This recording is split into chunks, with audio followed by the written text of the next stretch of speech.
প্রিয় শিক্ষার্থী বন্ধুরা, দ্বাদশ অধ্যায় পারিবারিক এবং আত্মকর্মসংস্থানমূলক উদ্যোগের হিসাব এই অধ্যায়টি থেকে আমরা যদি বিগত বছরের কয়েকটা বোর্ড প্রশ্ন দেখি, মাত্র 3 ধরনের প্রশ্ন কিন্তু প্রায় প্রত্যেকটি প্রশ্নের মধ্যে খুবই কমন। যেমন প্রথমটি হচ্ছে পারিবারিক তহবিল নির্ণয় করো, দ্বিতীয়টি হচ্ছে প্রাপ্তি প্রদান হিসাব তৈরি করো, 3 নম্বরটি হচ্ছে আয় ব্যয় বিবরণী প্রস্তুত করো এবং চতুর্থটি হচ্ছে পারিবারিক আর্থিক অবস্থা বিবরণী প্রস্তুত করো। যখন আমাদের প্রশ্নে বিবরণ আকারের লেনদেনগুলো দেওয়া থাকে তখন আমাদের দুইটি প্রশ্ন খুবই কমন থাকে, সেটা হচ্ছে প্রাপ্তি প্রদান হিসাব প্রস্তুত করো এবং আরেকটি হচ্ছে আয় ব্যয় বিবরণী প্রস্তুত করো।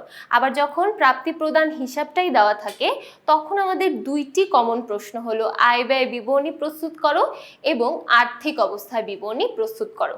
তাহলে দেখো, এই কয়েকটা টপিকের আলোকে আমরা যদি আমাদের বোর্ড প্রশ্নগুলো একটু অ্যানালাইসিস করি, আমরা এখানে দেখতে পাচ্ছি পারিবারিক এবং প্রারম্ভিক পারিবারিক তহবিলের পরিমাণ নির্ণয় করো।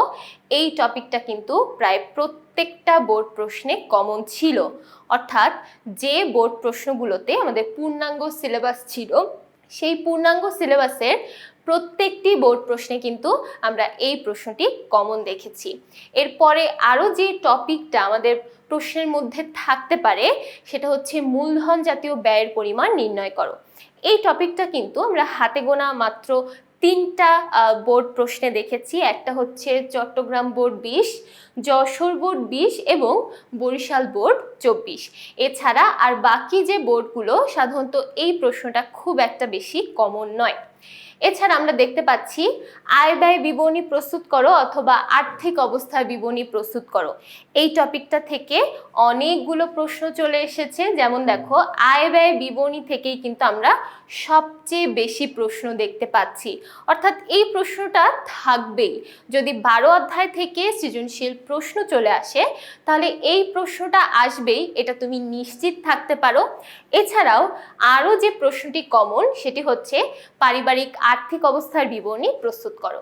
তাহলে দেখো, দ্বাদশ অধ্যায় থেকে তুমি যদি সৃজনশীল প্রশ্নটি সমাধান করতে চাও বা অ্যান্সার করতে চাও তাহলে হাতে গোনা শুধুমাত্র 3 থেকে 4টি টপিক ভালো মতো প্র্যাকটিস করলেই কিন্তু তুমি এখানে ফুল মার্কস পেয়ে যাবে। তাই আশা করছি এই দ্বাদশ অধ্যায়ের বোর্ড বিশ্লেষণ থেকে আমরা সকলেই বুঝতে পেরেছি কোন কোন টপিকগুলো আমাদের বেশি করে প্র্যাকটিস করতে হবে। সো পরবর্তী পর্বগুলো দেখার জন্য সবাইকে আমন্ত্রণ জানিয়ে আজকে এখানেই শেষ করছি। সবার জন্য অসংখ্য শুভেচ্ছা।